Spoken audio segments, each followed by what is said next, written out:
Dear children, welcome to my chemistry page. Today we will discuss plus 1 chemistry unit 1, some basic concepts of chemistry. Okay, from this lesson we will be discussing two topics, especially two laws: law of definite proportion and law of multiple proportion. First of all, we are going to discuss about what is meant by law of definite proportions. This law is otherwise called law of definite composition or law of constant composition, which is given by Joseph Proust. Okay, so let me read the definition. A given compound always contains exactly the same proportion of elements by weight. Okay, so we already know that a compound contains its own elements. For example, if we are taking hydrogen as water as a compound, okay, so water formula is H2O. Okay, this is a compound. And what are the elements present in water? Hydrogen and oxygen. There are two hydrogen and one oxygen. And what is the mass of two hydrogen? That is 2. Mass of one hydrogen is 1, and there will be two hydrogen. That's why I wrote 2. And what about oxygen? Atomic mass of oxygen is 16. Okay, so if we try to simplify it further, we will get the ratio 1:8, which means that water can be obtained from different sources. What are the sources of water? Water can be obtained from rain, right? Then water also can be obtained from well water, then sea water, river water. There will be different sources of water. These are the sources of water. Okay, so irrespective of the source obtained, water will always contain the elements hydrogen and oxygen, which will be combined in the ratio 1:8. This is called the law of definite proportion. Okay, so we can read the statement again. A given compound, okay, always contain exactly the same proportion of elements by weight, irrespective of the source obtained.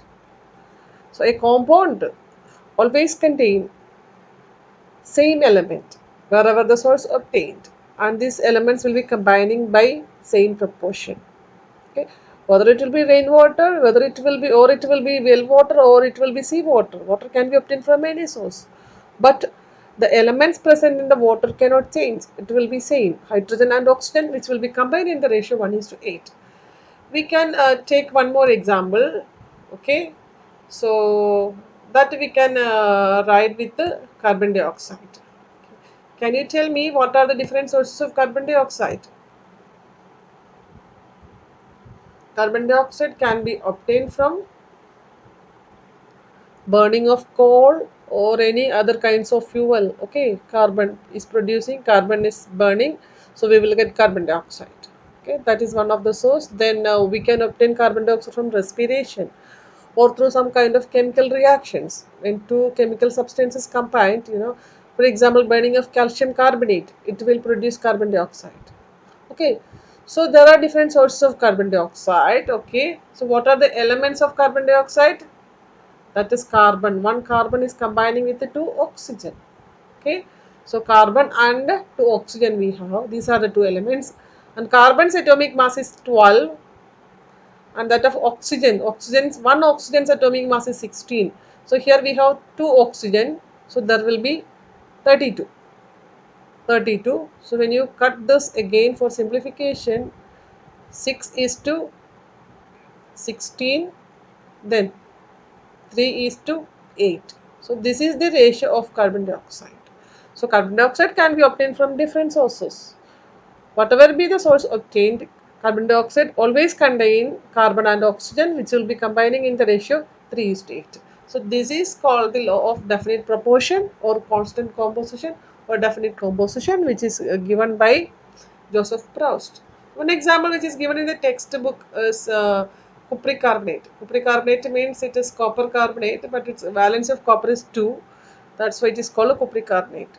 So cupric carbonate, its natural sample contain 51.35% of carbon, I mean copper, and 9.74 percentage of carbon and 38.91 percentage of oxygen. While its synthetic sample also contain the same amount of copper, same amount of carbon, same amount of oxygen as the natural sample contains. So whether it is natural or synthetic, the percentage of carbon, copper and oxygen, which means the ratio of these elements will be same. Okay, you can write whenever the question paper, in your question paper, to state the law. Okay, so if it is having more marks, you can write, you can state the law, and you can substantiate or you can explain the law by giving one example. You can write either water or carbon dioxide or copper carbonate. Okay, now we'll be moving into the second law. Okay, the second law is called the law of multiple proportions. This law of multiple proportions is put forward by John Dalton in 1803.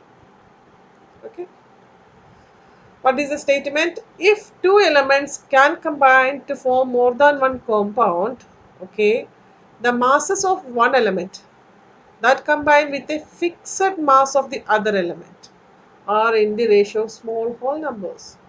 What is this law about? We can explain by using an example. Okay, I have taken a hydrogen example. Okay, hydrogen combines with the oxygen. Hydrogen can combine with the oxygen to form two compounds. One can be water and one can be hydrogen peroxide.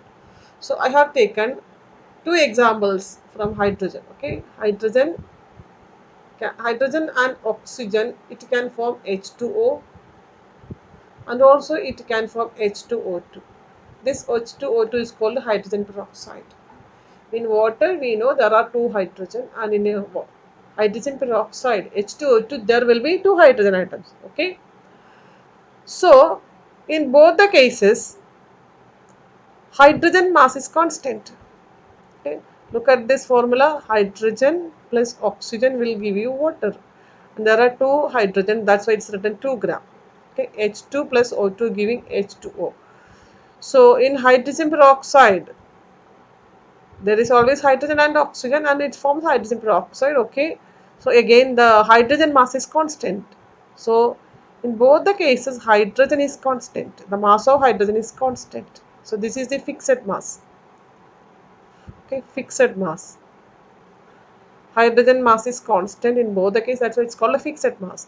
So which mass is varying here? Oxygens, obviously. So oxygen, in the first case it is 16, in the second case it is 32. So if you are taking the ratio of 16 is to 32, okay, so what we are trying to explain, we are trying to say that in both the cases, whether it is formation of water or hydrogen peroxide, hydrogen's mass is constant in both cases. Okay, that we consider as the fixed mass. And which mass is varying? Oxygen's mass. In the first case, for the water formation, oxygen mass is 16, and for oxygen mass is 32 in the H2O2. So find out the ratio between oxygen in both cases. So 16 is to 32. So 32 is a double of 16, which means it is 1 is to 2. So the varying mass is oxygen, and that in both cases have a simple whole number ratio, that is 1 is to 2.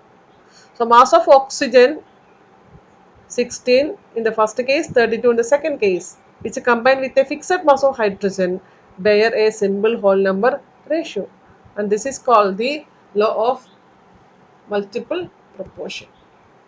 Okay children, so whenever we are trying to explain the law, okay, you can state the statement, the law statement, as well as you can say that or you can explain the law by using a simple example. Okay, so now I'll read the statement again. If two elements combine to form more than one compound, okay, so here two elements can combine to form more than one compound, which means that hydrogen and oxygen, okay, can combine to form water and carbon, hydrogen peroxide. So the masses of one element that combine with a fixed mass of the other element. So in this example, the fixed mass is hydrogen. So the mass of the next element, which is the mass of the next element, that is oxygen, are in the ratio of small whole numbers. So the ratio of oxygen in both cases will be in small whole numbers. Same time, hydrogen mass is one element's mass, that is hydrogen. Its mass is constant, means fixed. Okay, this is called the law of multiple proportion. Okay, so today we discussed the two laws. Which are the two laws? Law of definite composition or constant composition, and the second one is law of multiple proportion. Okay, I think you understood both the laws very well, and if you have any doubt, drop your doubts in the comment box. Thank you children, bye bye.